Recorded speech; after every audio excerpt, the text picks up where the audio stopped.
Alam mo, for 21 years na ako'y nasa daily show, laging ang bulong sa akin ng nanay, lola, lahat. Yung bili ng gamot, Willie. Yung asawa ko may sakit, Willie, pero pangmatrikula ng anak. Puro lahat ng iyan ang nadidinig ko for 21 years sa mga kababayan. For 21 years, yung mga magbubulong sa akin ng ganyan, hindi naman ho na bago ang buhay eh. Sa mga madami na nagsilbi sa ating bayan. Wala akong sinasabing iba. Ibig ko lang sabihin, dapat hindi lang batas ng tungkol sa batas ng mga kung saan-saan batas. Batas ng mga mahihirap ang kailangan natin.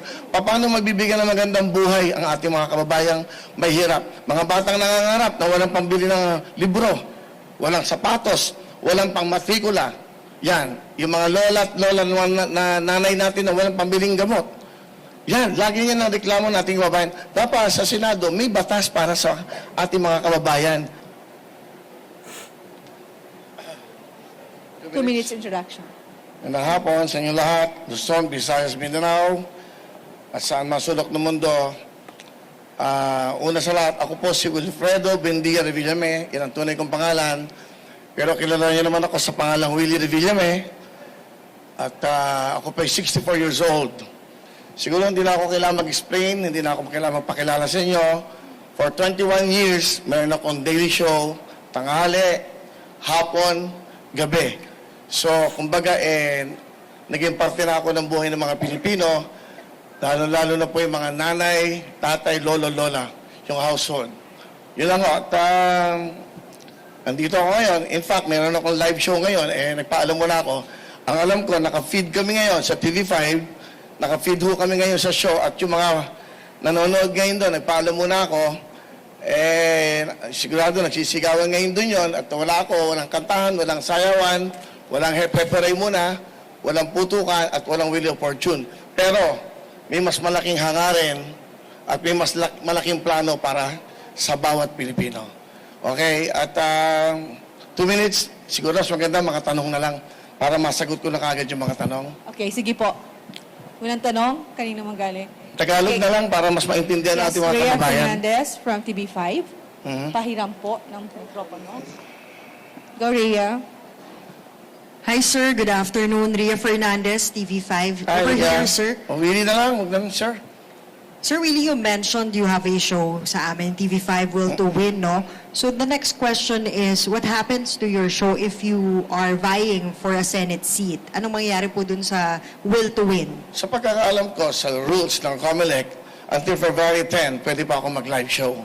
So I still have 5 months na makakapag-live ng 5 to 6:30 sa TV5, sa Facebook na meron kaming followers sa 17,300,000 at 8 million sa YouTube. So pwede pa ho ako magtrabaho, pero pagdating ng February 11, mag-stop na, and that will start the campaign.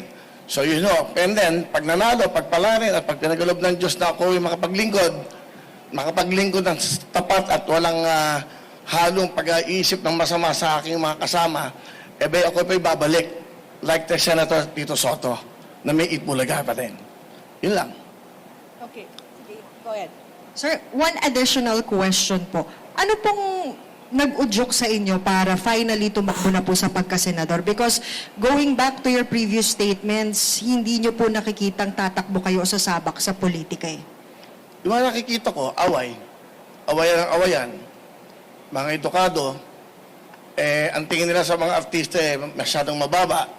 Kami may magagandang puso para sa ating mga kabayan. Ano ba ang purpose ng isang senador? Hindi ako abogado, hindi ako nakatapos, pero ang purpose dapat ng bawat senador, bawat nagpa-public servant, bawat namumuno sa anumang local government, mabuting puso ang meron ka. Ang dapat mong inisip lagi mga kababayan mo. Marami ng batas na ginawa. Marami ng mga presidenteng dumaan, marami ng senador na dumaan. Pero yung buhay natin mga kababayang mahirap, nababago ba? I think, yun ang pinaka-importante.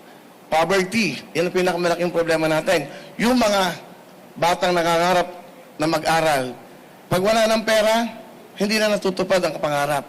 Yung mga nanay at lola natin na may mga sakit. Alam mo, for 21 years na ako'y nasa daily show, laging ang bulong sa akin ng nanay, lola, lahat. Yung bili ng gamot, Willie. Yung asawa ko may sakit, Willie, pero pangmatrikula ng anak. Puro lahat ng iyan ang nadidinig ko for 21 years sa mga ating mga kababayan. For 21 years, yung mga magbubulong sa akin ng ganyan, hindi naman ho na bago ang buhay eh. Sa mga marami na nagsilbi sa ating bayan. Wala akong sinasabing iba. Ibig ko lang sabihin, dapat hindi lang batas ng tungkol sa batas ng mga kung saan-saan batas. Batas ng mga mahihirap ang kailangan natin. Paano magbibigyan ng magandang buhay ang ating mga kababayang mahihirap? Mga batang nangangarap na walang pambili ng libro, walang sapatos, walang pangmatrikula. Yan, yung mga lola at lola na nanay natin na walang pambiling gamot. Yan, lagi yan ang reklamo nating kababayan. Dapat sa Senado, may batas para sa ating mga kababayan.